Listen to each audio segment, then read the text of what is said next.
The day she tried to evict me from my own dock didn't start with shouting. It started with quiet. The kind of quiet you only get on a lake at dawn, mist floating just above the water, a loon calling somewhere in the distance. My old coffee mug warm in my hand, steam curling up in the cool air. For a man like me, those mornings are everything. I worked decades for them. My dock stretched out like a promise into the still water, boards weathered just enough to feel alive under my boots. And I thought I'd finally built myself a corner of peace. Then I heard it. That sound that ruined the morning, heels on gravel, clicking sharp and fast, followed by the squeak of the iron gate at the end of my drive. That gate hadn't made a sound in years, but somehow it groaned loud that morning like it knew trouble was coming. Karen, oversized sun hat, sunglasses too big for her face, folder stuffed so full of papers it looked like she was serving warrants instead of neighborhood notices. She didn't walk, she marched, every step snapping like a judge's gavel. "Jack," she barked before she even reached the dock, "you're in violation." She waved a paper in my face, a bright yellow envelope stamped with the HOA logo like some kind of royal seal. I didn't even have to read it. I already knew whose fingerprints were on it. 24 hours, she snapped. You either vacate this dock or the fines begin. Vacate, that was the word she used, like I was some squatter who wandered in off the road and built myself a shack. That dock wasn't just boards and nails. It was sweat from my hands, blisters from summers spent hammering. It was my grandkids learning to tie fishing knots. It was me watching sunsets with nothing but crickets to break the silence. And here she was, standing on my boards, telling me it didn't belong. I didn't answer right away. I just stared at the water, sipping my coffee, letting her words hang in the air like smoke from a bad fire. Because the truth was, I wasn't afraid. Not that morning, not with what I knew. Karen thought she held the cards, thought that folder in her hand was a sword that could cut through anyone who stood in her way. But less than an hour from that moment, she'd find herself stripped of the one thing she loved more than that clipboard, her boat. And she didn't see it coming. She mistook my silence for weakness. I could see it in the way her lips curled into that smug smile, the kind she practiced in mirrors. To her, I was just another gray-haired man she could bully into submission. But I've spent a lifetime working with men louder, tougher, meaner than her. Foremen who could break you down with a single look. Inspectors who could kill an entire project over half an inch. Clients who tried to stiff me after months of labor. Compared to them, Karen was noise. Still, the sting hit deeper than I wanted to admit. She wasn't just going after a structure. She was trying to take the one piece of peace I had carved out for myself, and that does something to a man. Neighbors always said she was the queen of the lake. Her house, biggest on the block, polished within an inch of its life. Her boat, shining, oversized, the kind you'd expect to see tied up in Miami, not a quiet community lake. She paraded that thing across the water every weekend like it was a crown jewel, and when she parked it, she always made sure it was close enough to my dock to feel like a threat. Sometimes I'd hear it bump against the boards at night, like her boat was picking a fight on her behalf. I wanted to believe she was bluffing, that this was just another one of her power plays to remind everyone who ran the neighborhood. But when she shoved that notice against my chest, her voice echoing across the water, I felt it settle in my bones. This wasn't going to stop. Not with one letter, not with one fine. She was digging in for war. I watched her march back up the path, heels stabbing the dirt, sun hat bobbing like a warning flag. And I remember thinking, this is it. This is the moment where peace ends and the fight begins. She thought she was about to strip me of my sanctuary. But what she didn't know, what made me smile even as the anger burned in my gut, was that within the hour, her most prized possession would be gone. Because while she came for my dock, I was coming for her boat. The first shot in this war didn't come from Karen's mouth, though she never wasted an opportunity to flap it. No, it came folded inside a bright yellow envelope, stuffed in my mailbox like a snake waiting to bite. I found it early one morning. The sun was just breaking over the lake, my boots crunching on gravel as I walked down to check the box. There it sat, ugly HOA stamp glaring at me. My gut tightened before I even tore it open. Unauthorized structure, it read. Dock not in compliance with community standards. Must be removed within 30 days. Removed, the word stung worse than a nail through the thumb. I almost laughed out loud, standing there with ducks waddling past like they were in on some cosmic joke. That dock had been inspected, stamped, signed, sealed by the county itself. I still had the folder tucked neatly in my desk drawer, every page in order. But to Karen, none of that mattered. At the bottom was her signature, bold and proud, HOA President. She might as well have signed it Her Royal Highness. I folded the letter, slipped it back in the envelope, and slid it into my pocket. Not because I was afraid, but because I knew better than to dance to her music. She wanted me storming over, waving paperwork, raising my voice so she could call me irrational. I'd dealt with that type before. The louder you get, the more they grin. That afternoon, I heard her before I saw her.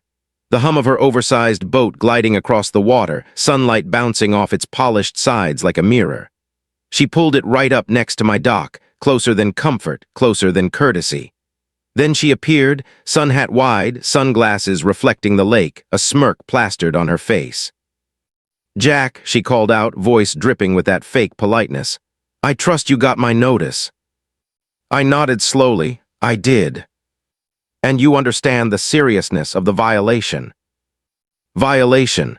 She said it like I'd committed a crime against humanity, like my dock was a threat to national security. "Karen," I said, keeping my voice calm, "this dock is county approved, signed, sealed, and inspected. If you've got a problem, you can take it up with the state." Her smile tightened, that smile she wore whenever she thought she'd already won.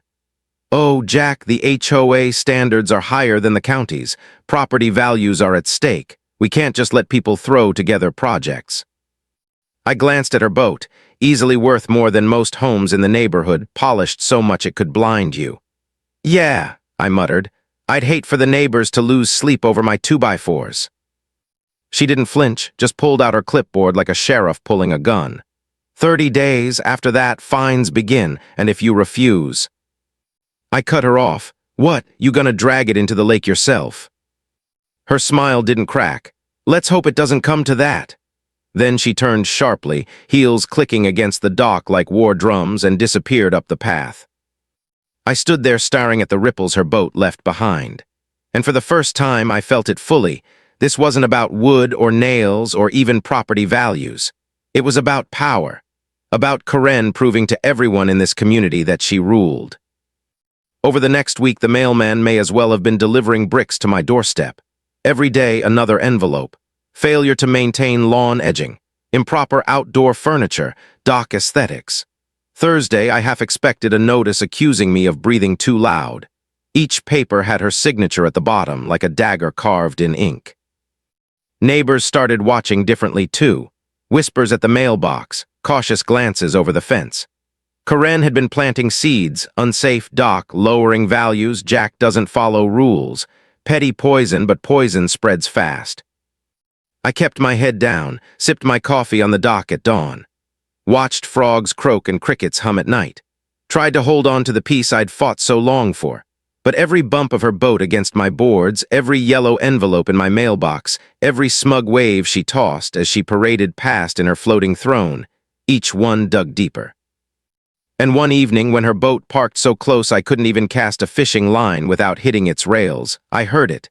The faint sound of laughter drifting from her porch. Whether it was real or just in my head, I don't know, but it was enough. Enough to turn annoyance into resolve. This wasn't just about a dock anymore. This was about standing up to a bully, and if Karen wanted to push me into a corner, she was about to find out I don't break easy. The night of the HOA meeting smelled like burnt coffee and floor wax. Folding chairs scraped against the linoleum as neighbors shuffled in, muttering to each other in low voices. I sat near the back, thermos of black coffee in my hand, watching Karen strut to the front like she was walking into a courtroom. Clipboard clutched tight, red lipstick drawn sharp, heels clicking like a judge's gavel. She tapped the microphone twice. "Neighbors," she began, her voice steady and practiced, "we cannot allow one man's disregard for the rules to drag down our entire community." Every head turned toward me, some sympathetic, some curious, others just relieved they weren't in my shoes. "Mr. Jack's dock," she continued, waving photos as if she were presenting evidence to a jury, While technically permitted by the county, fails to meet our HOA standards. It is unsafe, unsightly, and frankly, she let the word hang for dramatic effect, a hazard to property values. I nearly choked on my coffee. Unsafe. That dock was straighter than her eyeliner on a windy day. Still, she pressed on. As president, I have no choice but to enforce our bylaws. Unless Mr. Jack removes the dock immediately, we will fine him daily and pursue legal action. Her loyalists clapped like trained seals. Others shifted uncomfortably in their seats. I stood slowly, calmly, walked to the front. The room hushed. My boots echoed against the tile as I stopped just a few feet from Karen. Karen, I said, my voice even, with all due respect, this dock was built legally. Here, the county permit. I pulled the folder from under my arm, laid it on the table, stamped, signed, sealed. The HOA doesn't override state law. Her smile didn't waver. If anything, it grew wider. The HOA adds to state law, Jack. We set higher standards, standards you're failing to meet. The room buzzed, neighbors whispering. She was good at this, twisting words until up felt like down, making herself sound like the voice of reason. I leaned in just enough that only she could hear me. You're not protecting property values, Karen. You're protecting your ego. For the first time since this whole circus began, her smile flickered, just for a second, but I saw it. Then she tapped her clipboard like a judge slamming a gavel. Meeting adjourned. Neighbors shuffled out. Some glanced at me with sympathy, others avoided eye contact altogether. Karen lingered at the doorway, eyes sharp as broken glass. You have until the weekend, Jack, she hissed. After that, I'll see to it myself. It wasn't just a threat, it was a declaration of war. That night, I sat on the edge of my dock, the wood cool beneath me, crickets humming in the reeds. The lake shimmered under a slice of moonlight, calm as ever, but my chest wasn't calm. Not anymore. Karen wasn't going to stop. She'd keep pushing until either I broke or she did. And I don't break easy. I thought about all the bullies I'd seen in my lifetime, the ones who stole lunch money in school, the bosses who yelled until their veins bulged, the clients who tried to short me after months of work. They all had one thing in common: they thrived on fear, and they all crumbled the moment someone stood firm. That was the thing Karen never understood. Power isn't real, it's an illusion. It only works if everyone believes in it. And sitting there on my dock, with the cool night breeze carrying the smell of lake water and pine, I realized something. Karen wasn't as untouchable as she thought. Because while she spent her days policing my grass and measuring my dock boards, she never imagined anyone might be watching her just as closely. But I was. And the cracks in her kingdom were already starting to show. The thing about people like Karen is they never imagine anyone's watching them as closely as they watch everyone else. She was too busy sniffing around my lawn, squinting at my mailbox paint, measuring the angle of my dock boards, to notice that her own castle was built on sand. That night after the meeting where she practically foamed at the mouth, I sat at my kitchen table with the HOA binder cracked open in front of me. It was a thick stack of rules written in stiff legal language, the kind most folks never bother to read. They just pay their dues, mow their lawns, and pray they don't end up in the Queen's crosshairs. But me, I had time, and I had motivation. I flipped page after page, highlighter in hand, the words blurring together until one line snagged me like a hook in the lip. All watercraft must be registered with both the HOA and state authorities. Unauthorized storage or docking of unregistered vessels is prohibited. I froze, my eyes lingered on the word, unregistered. Surely not, surely Karen, the self-appointed sheriff of this community, wouldn't let her beloved boat slip through some paperwork crack. She was the kind of woman who laminated grocery lists. Still, the thought nagged at me. The next morning, I drove down to the county clerk's office. Beige walls, buzzing fluorescent lights, the smell of dust and paper. The clerk, a tired woman with glasses perched on her nose, tapped away at her computer when I gave her Karen's address. She frowned, tapped again, then looked up. No record under that name. I leaned forward. You're sure? She spun the monitor toward me. Blank fields where a boat registration should have been. Positive. I walked out of that office grinning so wide strangers probably thought I'd won the lottery. In a way, I had. But that was just the beginning. Back at home, I dug deeper into the binder, flipped further until another sentence jumped out at me. Dock extensions must be pre-approved by the board. I thought of Karen's dock, bigger than mine, extended with a little seating area she used for her weekend cocktail parties. I'd sat through every HOA meeting since I moved here, listened to every vote about mailbox paint and lawn heights, and not once had I heard her dock come up. I went back through the minutes page by page, year after year. Nothing, no record of approval, not once. It was almost too perfect. The cherry on top came from Bob, my neighbor. He was the quiet type, the kind of man who'd rather sand down an old fishing rod than stir the pot. But one evening, while I was tinkering with a reel on my porch, he wandered over, voice low. "Jack," he said, scratching his chin, "I probably shouldn't tell you this, but Karen's been keeping her boat tied up on HOA property. That corner of shoreline she uses doesn't belong to her lot. It's association land. Technically, that's against the rules." I nearly dropped the reel. "You're kidding." Bob shook his head. "Nope. She bullies everyone else so nobody says a word, but the bylaws are clear. You can't store personal property on HOA land." It was like watching dominoes fall, piece after piece clicking into place. Karen wasn't just guilty of hypocrisy, she was practically drowning in violations. Unregistered boat, unauthorized dock, illegal use of HOA property. The very things she accused me of, she was neck-deep in herself. For days, I kept digging, measuring tape in my pocket, camera in hand. I took photos of her dock extension, snapshots of her boat tied illegally, even recorded the times it drifted and bumped against my boards like a drunk neighbor at a barbecue. I cataloged everything, time-stamped, organized, like I was preparing a case for court, and the more evidence I gathered, the calmer I felt. Because Karen's power had never been about rules. It was about fear, about intimidation, and fear only works when you don't have the bigger stick. Now I did. One afternoon, binder of evidence sitting on the boards beside me, I watched Karen strut past in her oversized sunglasses, lipstick red as fire, clipboard hugged to her chest. She smirked, tossed her hair, and called out, "Enjoy your dock while you can, Jack, clock's ticking." I raised my coffee mug, smiled, and said, "Hope your boat's registered, Karen." The crack in her armor was quick, almost invisible, but I saw it. Just the slightest twitch in her expression before she fired back, "Don't you worry about my boat." Then she turned sharply, heels stabbing the dirt as she marched away. But I knew. I knew the Queen's crown was slipping, and sooner than she realized, it was going to hit the ground. If I'd been feeling too proud of myself for uncovering Karen's mess, she made sure to remind me she wasn't backing down.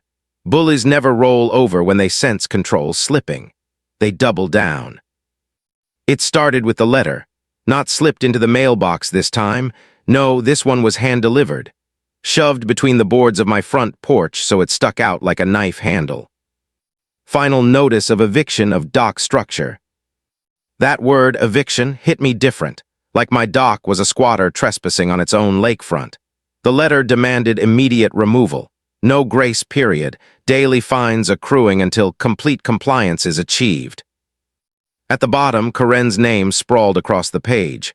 But this time she'd added two little words in sharp ink, enforcement pending. I laughed out loud when I read it, but the laugh tasted bitter. It wasn't about wood or nails anymore. She wanted me to believe she could strip me of the home I'd built for myself, that she could drag me out the same way she dreamed of dragging my dock into the lake. The next blow came with flyers taped to every mailbox in the neighborhood. Emergency HOA session, addressing noncompliance threats to property values. Everyone knew what that meant. When I showed up, the room was buzzing. Neighbors clustered in little groups, whispering, shooting glances at me, then quickly looking away. The air smelled like coffee burned in the pot hours too long. Fluorescent lights hummed overhead, and every scrape of a chair made me feel like I was back on a noisy construction site. Karen arrived in a red blazer that screamed authority or maybe desperation. Clipboard in hand, she strode to the front and cleared her throat like a conductor about to lead a symphony. "Thank you all for coming," she began, her voice carrying sharp across the room. "We're here tonight to address a serious, ongoing violation that threatens the integrity of our community." Every head turned toward me. "Mr. Jack's dock has repeatedly disregarded our rules. Unsafe, unauthorized, non-compliant. This structure is not only a hazard but a disgrace to our neighborhood." Her loyalists nodded. A few clapped. Most shifted uncomfortably, caught between her glare and their own unease. I clenched my jaw but stayed seated, let her dig her own hole. She leaned forward, eyes flashing. "If we allow one man to flout the rules, we open the door to chaos. Today it's a dock. Tomorrow it's chain-link fences, broken cars, loud parties. Is that what you want for our community?" Theatrics, pure theatrics. Finally, she slammed the papers down on the podium. "Therefore, I propose immediate legal action to force removal of this dock. Enough is enough." The room erupted. Whispers, protests, a couple of claps that died quick.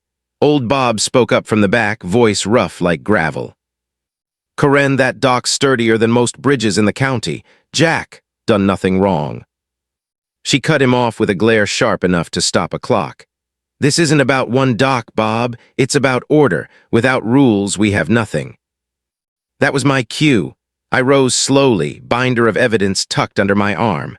The room quieted like someone turned down the volume. My boots echoed against the floor as I walked to the front.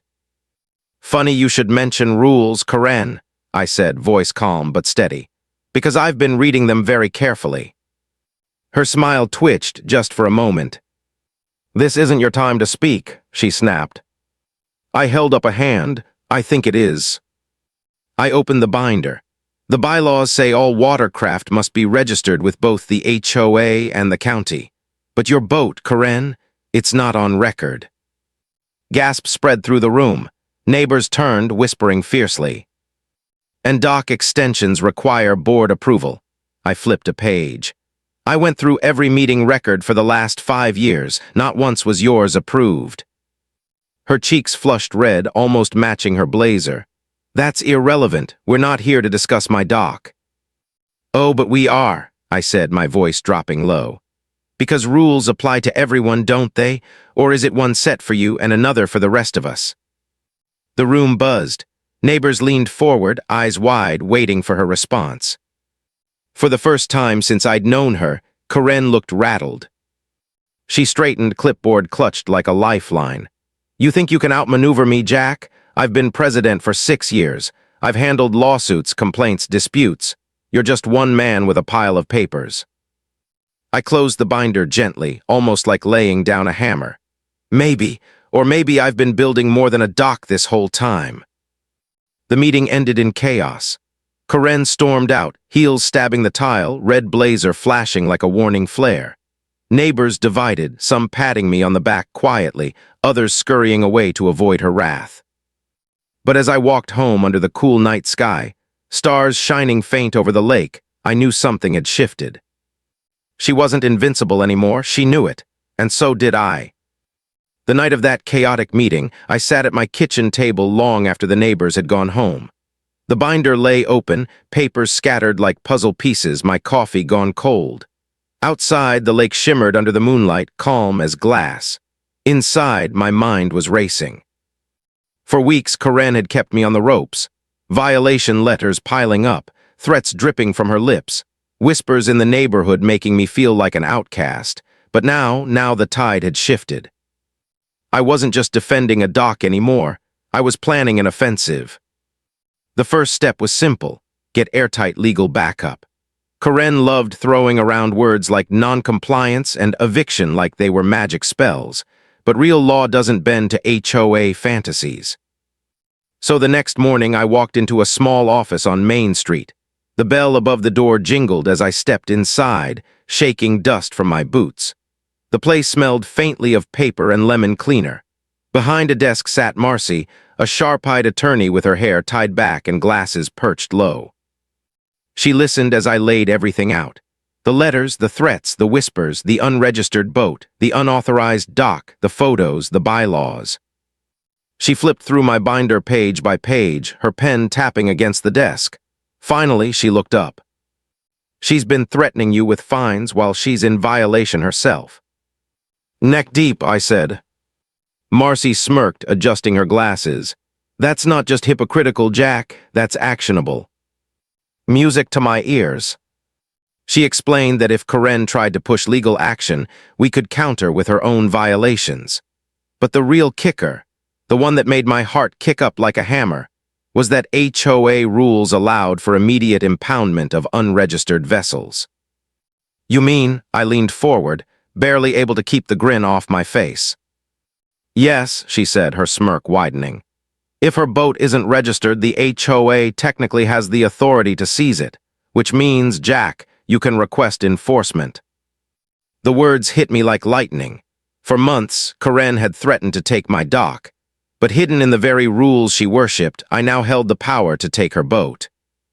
The irony was so sweet I could almost taste it. But I knew better than to swing the hammer right away. Timing was everything. Bullies thrive on intimidation, on making you feel like you're alone against their noise. If I wanted this to stick, I needed allies. So I started small. Conversations over coffee with the Martins. A quiet word with Bob while he tinkered with his grill. A stop at the bait shop. Casual talk over a jar of minnows. I told them about Karen's unregistered boat, her unauthorized dock, the way she'd been parking her floating throne on HOA land. At first, people hesitated. She'd been queen of the block for so long, nobody wanted her wrath aimed square at them. But when they realized I wasn't just spouting rumors, that I had solid proof, something shifted. The fear in their eyes began to soften, replaced with something else, relief. One by one, the stories spilled out. She fined me for having too many potted plants. She made us repaint our shutters twice because the shade of blue was too cheerful. She said my bird feeder was non-compliant. It was like opening floodgates. Every neighbor had a story. Karen's reign of terror stretched further than I realized, and people were desperate for someone to finally put her in her place. Meanwhile, I kept building the case. Photos of her dock extension, tape measure stretched across the boards, screenshots of the county website proving no registration on file, copies of meeting minutes showing no record of approval. Page after page, until the binder looked less like a homeowner's folder and more like a prosecutor's file. And I'll be honest, I enjoyed every second of it. The final piece came when I contacted a marine towing company. Yes, they exist, specialized in impoundment. With Marcy's help, I filed the paperwork, county approval, HOA enforcement clause, all signed and stamped. Karen had no idea. While she was busy drafting her next violation notice, I was drafting her downfall. Still, I couldn't get cocky. The key was patience, timing. I needed to hit her when she least expected it, at the peak of her arrogance. Nothing takes down a bully faster than public humiliation. And the next HOA meeting was just around the corner. That night, I sat on my porch, binder on my lap, lake calm and still before me. Across the water, Karen's house glowed under porch lights, her oversized boat gleaming like some kind of trophy. Bob wandered over, beer in hand. You really think this'll work, Jack? I looked at the boat, its glossy paint reflecting moonlight, and smiled. Oh, it'll work, because she built her throne on rotting wood. All I'm doing is leaning on it. The night of the big HOA meeting, I showed up early, too early. The hall was half-lit, rows of folding chairs lined up neat as soldiers. The smell of burnt coffee drifted from the corner urn, thick enough to coat your tongue. I took my usual spot near the side wall, binder tucked under my arm like a loaded weapon. Tonight wasn't about defense. Tonight was about ending this. Neighbors trickled in, murmuring as they found their seats. I caught a few glances in my direction. Some nods, some half-smiles, the kind that said, "We're rooting for you, even if we don't dare say it out loud." And then she arrived. Karen, tailored navy suit, heels clicking sharp against the linoleum like a metronome of arrogance. Clipboard clutched against her chest, lipstick blazing red like a warning flare. She scanned the room, her eyes locking on me. That smile spread across her face, smug, confident, certain. "Jack," she purred, loud enough for everyone to hear, "I do hope you came prepared tonight." I smiled back, always. She didn't know just how prepared. Karen opened the meeting with her usual performance. Tap on the microphone, clear the throat. Then she launched into her tirade, voice dripping with authority. "Neighbors, we cannot allow Mr. Jack's dock to remain in place. It is unsafe, non-compliant, and frankly, an eyesore. I've given him ample time, but he refuses. Tonight, I propose we take legal action." Her loyalists clapped on cue. Others shifted uncomfortably, caught between her glare and their own doubts. I stayed still, silent, waiting. She held up photos, angled shots of my dock meant to make it look crooked, though anyone with eyes could see otherwise. "This," she declared, "is what happens when rules are ignored. Do we want our neighborhood to descend into chaos?" Theatrics, all theatrics. Finally, I stood, calm, steady, my voice carried across the room. "Karen, you're right about one thing, rules matter." A ripple of murmurs, she narrowed her eyes. "Of course they do," she said. "That's why we're here." I walked to the front, binder in hand. Slowly, deliberately, I opened it. "Then perhaps you can explain these." I held up a photo of her dock extension. "No board approval for this. I checked 5 years of meeting minutes, not one vote. That's a violation." Gasps echoed through the room. Her face tightened, but I flipped again, holding up a county record. "And your boat, not registered with the county, not registered with the HOA, another violation." The whispers grew louder, neighbors leaning forward, eyes darting between me and her. "And this," I pulled out a photo of her boat tied up on HOA land. "Personal property stored illegally, against the bylaws you love so much." The room erupted. Voices overlapped, pointing fingers, heads shaking. Karen slammed her clipboard down, her voice rising above the noise. "This is a distraction. None of this is relevant." "It's absolutely relevant," I cut in, my voice calm but cutting. "You've spent months threatening me, humiliating me while breaking more rules than anyone else here. You claim to protect property values, Karen, but all you've protected is yourself." For the first time since I'd known her, her confidence cracked. She stammered, eyes darting, looking to her loyalists, who suddenly looked a lot less loyal. And then, right on cue, the knock came at the door. 2 men stepped in, polo shirts, caps, clipboards. "Excuse us," one said, voice professional. "We're here for the boat impound." The room fell silent, dead silent. Karen shot to her feet, face pale as chalk. "What? No, you can't. This is outrageous." She rushed toward them, blocking the doorway. "That boat is mine. You have no right." The taller man held up the paperwork. "Unregistered vessel, ma'am. Filed under HOA Enforcement Authority. We're just doing our job."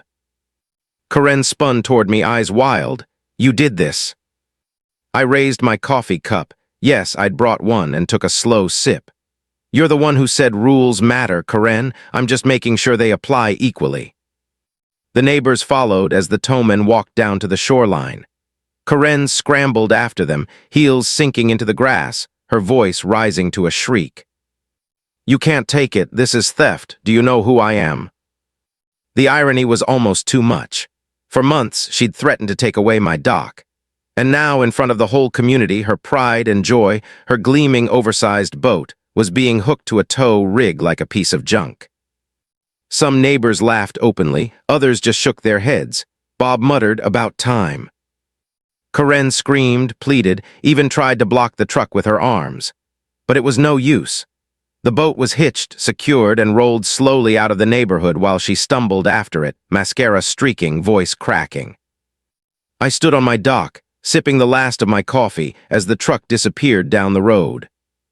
"She tried to evict me," I said softly, mostly to myself. "But tonight, it's her boat that's homeless." The neighbors clapped me on the back, murmuring congratulations. The queen had been dethroned, and the kingdom freed. The morning after Karen's meltdown felt different. The air tasted lighter, like a storm had finally blown through.